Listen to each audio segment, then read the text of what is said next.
Hello दोस्तों, नमस्कार। KPS education centre में आप सबका स्वागत है। आइए आज हम लोग बिहार बोर्ड क्लास 6 का हिंदी चैप्टर 14 डॉक्टर भीमराव अंबेडकर, इसका जो सभी प्रश्नों का उत्तर इसमें हल किया गया है। इससे पहले आप लोग चैनल पर पहली बार आए हैं तो चैनल को सब्सक्राइब कर लीजिए। वीडियो पसंद आया तो वीडियो को एक लाइक कर दीजिए। तो आइए क्वेश्चन नंबर 1। क्वेश्चन नंबर 1 में क्या कह रहा है? डॉक्टर अंबेडकर के योगदानों की चर्चा कीजिए। तो इसका उत्तर में लिखेंगे डॉक्टर अंबेडकर का जीवन देश और समाज के लिए समर्पित था। उन्होंने देश के लिए कुछ अमूल्य सेवाएं दी, जैसे अछूतों को समानता का अधिकार दिलाया, राष्ट्र की एकता के लिए संविधान में आवश्यक व्यवस्था करना, स्वतंत्र भारत के संविधान के निर्माण के लिए अपनी सेवाएं देना, धर्म, आंति एवं आदि के कारण उत्पन्न भेदभाव को जड़ से मिटा देने का संकल्प तथा प्रयास करना। तो ये सब जो है उसका ये था। अब आइए नेक्स्ट क्वेश्चन। अगला क्वेश्चन है, डॉक्टर अंबेडकर ने बौद्ध धर्म क्यों स्वीकार कर लिया? डॉक्टर अंबेडकर ने बौद्ध धर्म क्यों स्वीकार कर लिया? तो इसका उत्तर में लिखेंगे डॉक्टर अंबेडकर धर्म को मनुष्य के लिए आवश्यक मानते थे। उनका संघर्ष उन बुराइयों से था जिसमें धर्म के कारण मनुष्य के बीच भेदभाव पैदा करते थे। उनके अनुसार बौद्ध धर्म समानता के सिद्धांत पर आधारित है, इसीलिए उस समानता का सम्मान करते हुए डॉक्टर अंबेडकर ने बौद्ध धर्म स्वीकार कर लिया। नेक्स्ट क्वेश्चन है, क्वेश्चन नंबर 3 में है, डॉक्टर अंबेडकर ने बड़ौदा महाजन की नौकरी क्यों छोड़ दी? डॉक्टर अंबेडकर ने बड़ौदा महाजन की नौकरी क्यों छोड़ दी? तो इसका उत्तर मिल गया, डॉक्टर अंबेडकर ने बड़ौदा महाराज की नौकरी इसीलिए छोड़ दी क्योंकि दरबार में कट्टरपंथी दरबारी उनको घृणा की दृष्टि से देखते थे। चपरासी तक उनको फाइलें फेंक कर देते थे। इस अपमान के कारण डॉक्टर अंबेडकर ने बड़ौदा महाराज की नौकरी छोड़ दी।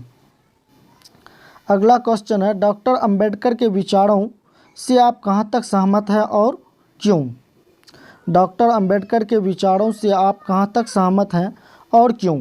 तो इसका उत्तर में लिखेंगे डॉक्टर अंबेडकर ने देश तथा समाज के हित में अपना विचार प्रकट किया है। उनका विचार पूर्णतः प्रासंगिक है क्योंकि कोई भी देश या समाज तभी विकसित माना जाता है जब वहाँ एकता, समानता तथा बंधुत्व की भावना होती है। भेदभाव से तो घृणा जन्म लेती है, जबकि प्रेम से स्वच्छ समाज की स्थापना होती है। अतः मैं डॉक्टर अंबेडकर के विचारों से पूर्णतः सहमत हूँ।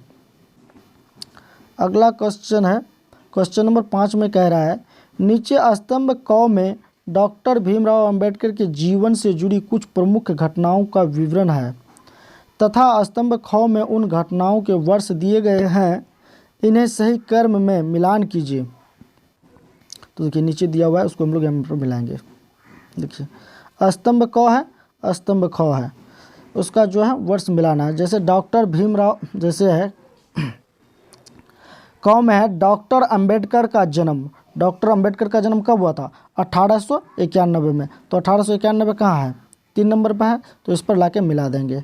अगला है, डॉक्टर अंबेडकर ने हाई स्कूल की परीक्षा कब पास की? हाई स्कूल की परीक्षा कब पास की? तो 1907 में। तो 1907 कहाँ है? 1907 पर लाके मिला देंगे। 1907 है, 4 नंबर में है, तो इस पर लाके मिला देंगे। अगला है, डॉक्टर अंबेडकर ने बीए की परीक्षा पास की। बीए की परीक्षा कब पास की थी? 1913 में। तो 1913 कहाँ है? 1 नंबर में है, तो इस पर लाके मिला देंगे। अगला है, डॉक्टर अंबेडकर की शादी। डॉक्टर अंबेडकर की शादी कब हुई थी? 1905। तो 1905 पर लाके मिला देंगे, 2 नंबर में। नेक्स्ट है, मूकनायक पत्रिका का प्रकाशन। मूकनायक पत्रिका का प्रकाशन कब हुआ? 1920। तो 1920 पर ला करके मिला देंगे।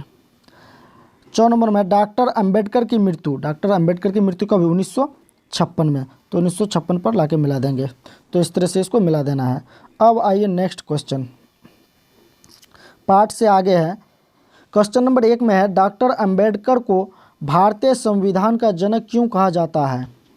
तो इसका आंसर में लिखेंगे डॉक्टर अंबेडकर को बाबा साहब इसीलिए कहा जाता है क्योंकि उन्होंने अपने प्रयास से अछूतों एवं दलितों को समानता का अधिकार दिलाया। इस प्राप्ति से उत्साहित अछूत समाज इन्हें देवता के समान पूजने लगे तथा बाबा साहब कहकर पुकारने लगा। इसी प्रकार भारतीय संविधान के निर्माण में इनका अमूल्य योगदान था। इन्हीं की अध्यक्षता में संविधान के प्रारूप तैयार किया गया था, इसीलिए इन्हें भारतीय संविधान का जनक कहा जाता है। अब आइए नेक्स्ट क्वेश्चन, क्वेश्चन नंबर 2 कह रहा है डॉक्टर अंबेडकर को बाबा साहब उपनाम से जानते हैं। कुछ और भी महापुरुषों का उपनाम है, उनके नाम और उपनाम लिखिए। उनका नाम और उपनाम दोनों लिखना है। तो देखिए हम लोग यहाँ पर लिख के रखे हैं। ठीक, मोहनदास करमचंद गांधी, उसको उपनाम से कहते हैं बापू। पंडित जवाहरलाल नेहरू, इसका उपनाम है चाचा जी। श्री कृष्ण सिंह, बिहार केसरी। सुभाष चंद्र बोस, इसका उपनाम है नेताजी। लाला लाजपत राय, पंजाब केसरी। वल्लभ भाई पटेल, सरदार। डॉक्टर राजेंद्र प्रसाद, देश रत्न। तो इस तरह से लिखेंगे। अब आइए क्वेश्चन नंबर 3 में। क्वेश्चन नंबर 3 में है बाबा साहब किस प्रकार के भारत को देखना चाहते थे। बाबा साहब किस प्रकार के भारत को देखना चाहते थे। तो इसका उत्तर में लिखेंगे बाबा साहब भारत के उस स्वरूप को देखना चाहते थे जिसमें छुआछूत का कोई विचार नहीं हो, कोई भी समाज का व्यक्ति किसी से दलित न हो, भारत में जाति के आधार पर पेशा नहीं हो बल्कि ज्ञान एवं अभिरुचि के आधार पर पेशा को ग्रहण करे, समाज के सभी व्यक्ति को समान अधिकार प्राप्त हो इत्यादि। तो आई होप आप लोगों को अच्छी तरह से समझ में आया होगा। चैनल पर पहली बार आए हैं तो चैनल को सब्सक्राइब कर लीजिए। वीडियो पसंद आया तो वीडियो को एक लाइक कर दीजिए। Thanks for watching this video.